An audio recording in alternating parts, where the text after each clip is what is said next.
So ngayon yung sabihin guys na hindi kilala si Papa Joms. So kitang-kita po sa mga ngiti nila kung gaano sila kasaya nung na-meet nila si Kalingap Jomar.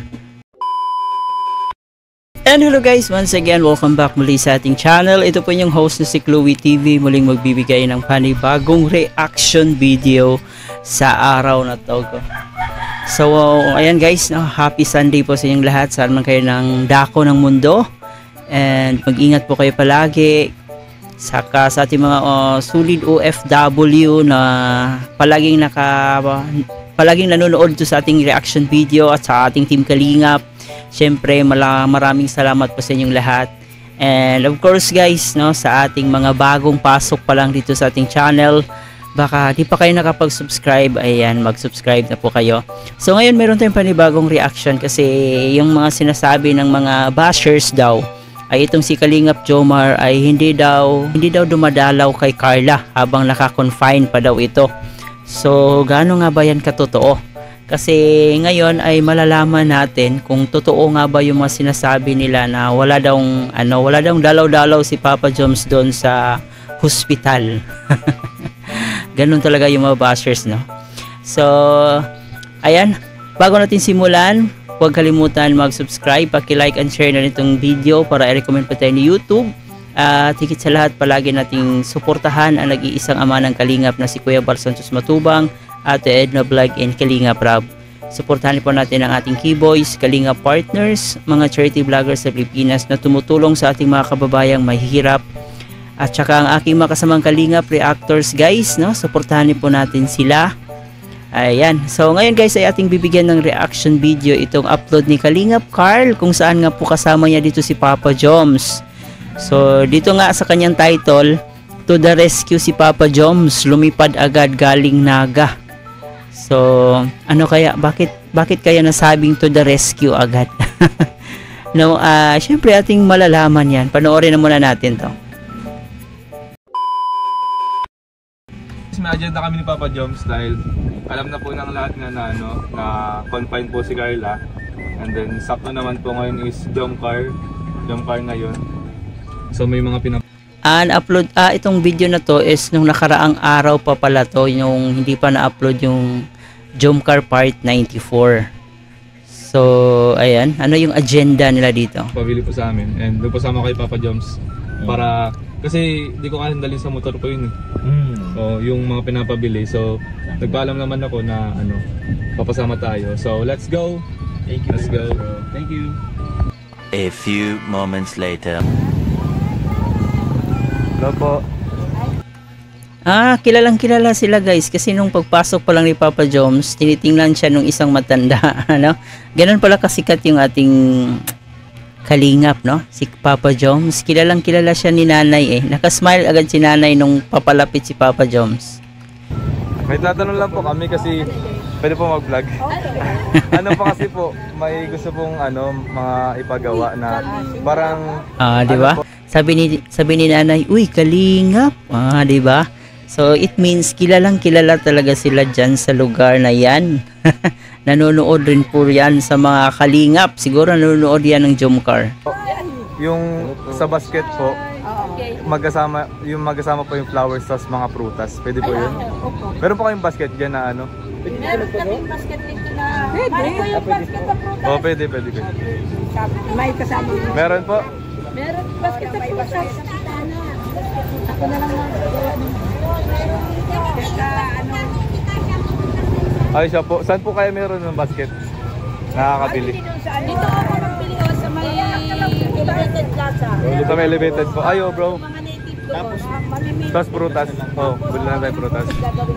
Sige po. Sige po. Tara bro. Salamat bro. Di ba guys? Iba yung ngiti ni Nanay eh. Alam kong kilala niya talaga yan si Kalingap Jomar. Di ba? Napakaganda ng ngiti siya ni Nanay. Sige po. Sige po, thank you po. Balik na lang po kami. Thank you po.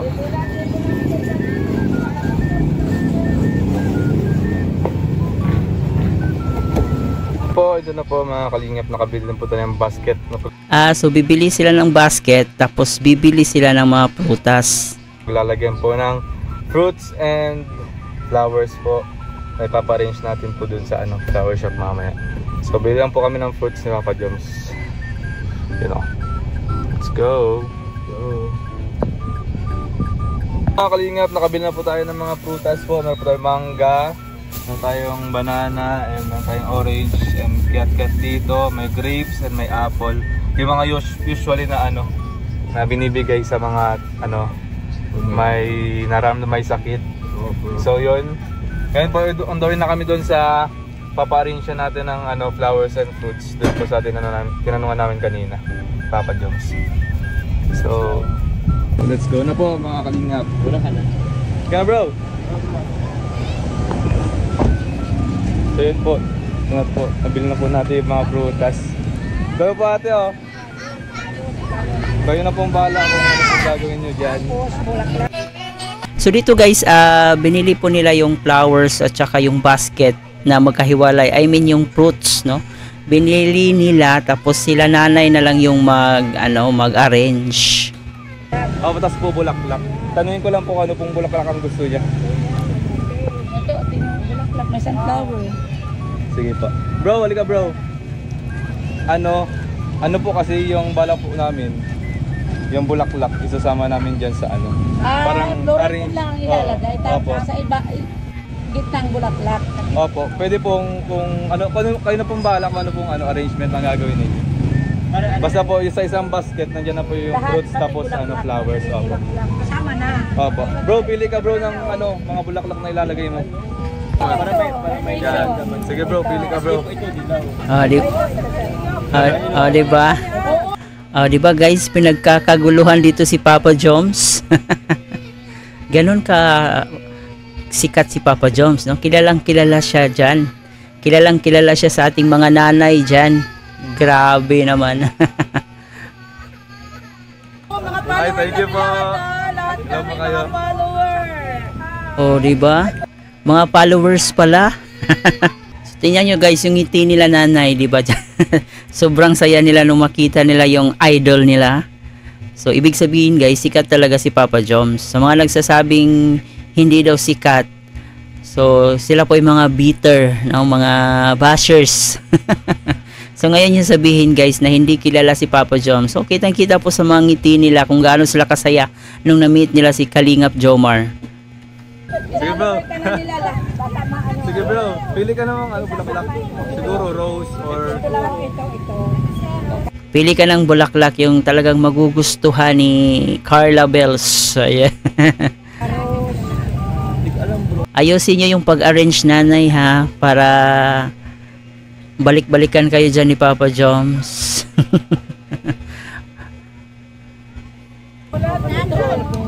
Kayo na po bahala ate kung ano pong magandang lagay dyan sa basket.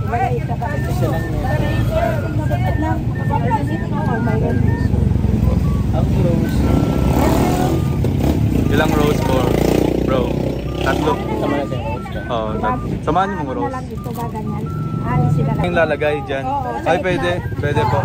Sige po, yan na lang po. Nay, meron ka din pong benta. Kasi ito, pwede natin padagdagan bro. Pwede natin padagdagan. Ito na lang yan. Yan, tapos padagdag na. Nasaan na nga yung oreo? Ito na. Ano kaya? Ito na nalagay. Bali, ano na lang po. Ito na nga daw ang Ito na lang po, tapos lahat? Opo, ilalagay na lang po Tapos dyan. lalagyan lang nito. Tapos lalagyan po nito. Sorry, erase.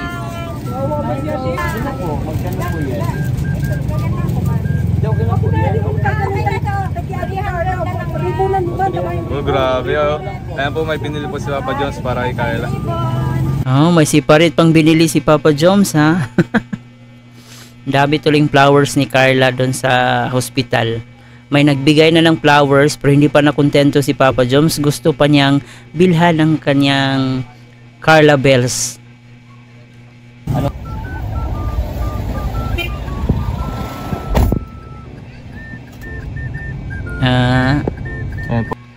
Kanina ko pa napapansin si nanay, iba yung ngiti niya, parang iba yung smile niya kay Papa Joms.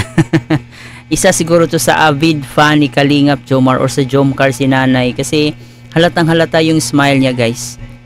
Po guys, bukod po dun sa binigay po ng GC23, Ayan po, nagbili po si Papa Joms ng para kay Carla. Ano po sa yun, bro. Bukod po sa sa bigay po ng JC23, ayan po para po kay Carla, bigay po ni Papa Joms. Para gumaling na siya agad-agad. Para gumaling na daw agad. No, si Papa Joms lang talaga ang makapagpagaling kay Carla Bells. Si tanging Papa Joms lang. Miss mo na, bro? Miss you. I miss you. I miss you so much. Bro, kain muna tayo, bro. Tara bro, libre mo na lang ako. Oh, bro. Thank you, bro. Meanwhile. Po. Thank you so much po, JC23 Solid Group. Ayan, ang ganda naman ng pagka-arrange. Sulit na sulit. For Carla. Ang ganda, guys. Thank you so much po sa mga gumawa, sa mga bili nating laate. Saan po ito? Saan po itong ito? Flower shop. Tuoto Changi. To Changi po. Yan. Thank you so much po. Ayan, baka gusto nyong magpa flower arrangement kila nanay. So pwede nyo silang puntahan sa kanilang lugar. Flower shop. Bro, kumusta bro? Di ba kagabi pumunta kay Carla? So kumusta naman bro ang kalagayan ni Carla kagabi? So yun guys, no, gabi-gabi pala pumupunta si Papa Joms. So sa mga nagsasabing hindi daw dumadalaw si Papa Joms, nako, fake news po kayo. Okay na naman bro. Ano naman siya? Okay naman yung kanyang vital statistics. May tawag doon. Statistics, vital signs? Vital Okay lang yan, magkamali. Natural lang naman, tao lang din naman. Vital statistic. Ano yan, size 26, 36? Yung ano pala? Yung body figure. Hey bro, sino ang bantay niya kagabi? Kilala namin. Kilala niya. So naka pa siya? Nakaswero ba siya? Oh bro, nakaswero naman siya. Talaga bro, kinonfine talaga siya. So di din biro yung talagang UTI. Oo. Talagang kasi ang alam kong sumasakit pag may UTI is saan ba? Tapos masakit din, I think, tagiliran and yung likod. Yeah, sa may lower back ganun. So di din biro kaya kasi bro, nakukuha talagang UTI is talaga yun, lifestyle. Oo. Unhealthy foods. Kaya yung palaging pag-inom ng soft drinks, talagang isa yan sa nagkukos talaga ng UTI, no? So kaya kayo kung mahilig kayong mag-inom ng soft drinks, bawas-bawasan nyo guys yung pag-inom ng soft drinks. Or pwede naman mag-inom ng soft drinks pero mas damihan nyo ng pag-inom ng tubig para hindi kayo magka-UTI. I think wala mo na C3 guys. wow, wala mo na C3. Cancel mo na ang C3. Kain mo na si Carla Bells ng mga masustansyang pagkain, no? Yung mga niluluto talaga like gulay. Balik to muna, veggies and lutong bahay. Oo, nagbe-veggies naman siya. Kaso, ewan ko, siguro spaghetti, chicken. So yun, for now, balik muna sa mga lutong bahay kasi mas mas masustansya pag mga lutong bahay lang. Opo bro. Diba? Oh yeah. So yun, ikaw bro, anong message mo bro kay Carla? Yun, get well very soon na lang kay Carla. And feeling ko naman malapit na siyang ma-discharge. So yun, muna, laylo muna tayo sa sa C3. And alam ko na bro. Ano bro? Lutuan mo na lang bro. Lutuan ko na lang ulit? Lutuan mo na lang bro. Ano kaya? Para mas healthy. Alam ko na niluto ko. Ano bro? Spaghetti. Parang Jollibee lang din. Hindi nga nag-order, nagluto na. So yun guys, sa mga Jomcar po, Jomcar lovers, Jomcar na sumusuporta po sa kanila, especially po kay Carla. Sama-sama lang po tayo mag-pray para po sa fast recovery and healing po ni Carla. Yes, bro. So yun, abangan nyo po yung vlog po ng Jomcar. At syempre mapapanood nyo to pag na-upload na yung vlog po ng Jomcar sa channel po ni Kalingap Prab. Ayan. So, wala mo na daw C3 guys kasi yun, unhealthy po yun eh. So, mas mabuti talaga na para sa fast recovery pag nagkaroon ka ng UTI is uminom ng maraming tubig at syempre kumain ng mga masustansyang pagkain, prutas, no? tsaka vegetables. So yan talaga yung panglaban dyan para mabilis kang makarecover. So yun na nga, I hope na gumaling na agad si Carla Bells, no? And I hope na ma-discharge na si Carla. Nalaman po natin, no, na parang gabi-gabi ata siya pumupunta sa ospital para i-check si Carla Bells niya. So ganun po kahalaga ni Kalingap Jomar itong si Carla. Kaya wag po tayong maniwala sa mga fake news na nakikita natin, nababasa natin dyan sa ating mga Solid Jomcar fans, no. Atin munang alamin kung totoo nga ba. So yun na nga guys, na nalaman natin na grabe talaga ang effort ni Papa Joms dito kay Carla Bells. No, kasi aside na mayroon nang nagbigay, nag-sponsors para sa fruits and flowers ni Carla, ay hindi pa rin nakontento si Papa Joms. Bumili rin po siya ng kanyang sariling flowers para kay Carla para madali daw itong gumaling. Ganon ka-importante ni Papa Joms itong si Carla Bells. So I hope guys nag-enjoy kayo dito sa ating update ngayon dito sa ating Jomcar. Baka hindi nyo pa napanood ang part 94, panoorin nyo po guys. Talagang mag-i-enjoy kayo at kikiligin talaga kayo. So hanggang dito na lang. Ito po inyong host na si Chloe TV. Marami pong salamat.